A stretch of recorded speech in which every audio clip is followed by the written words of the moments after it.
আজি আমি বানাৰসত boat riding কৰিম বলক আৰম্ভণিৰ পৰা ভিডিঅ'টো আৰম্ভ কৰোঁ।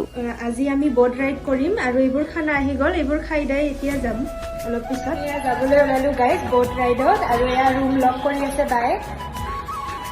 আমি আহি পালো এয়া আছে ঘৰ।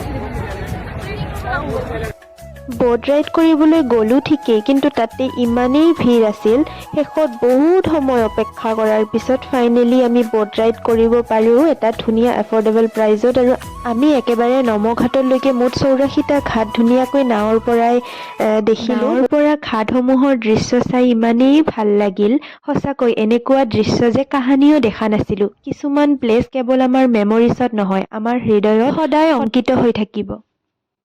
আমি এতিয়া ঘাট কিছুমান ঘূৰিলোঁ আৰু তাৰপিছত আৰু নাৱত উঠিছোঁ। এতিয়া অলপমান শ্বপিং কৰি আকৌ শ্বপিং কৰিব বজাৰলৈ গ'লো ঠিকেই, কিন্তু ইমানেই বেছি ভিৰ। আমি শ্বপিং কৰি কৰি ৰুমত আহি পালো। অৱস্থা বহুত বেয়া হৈছে। 3rd ফ্ল'ৰত ৰুম।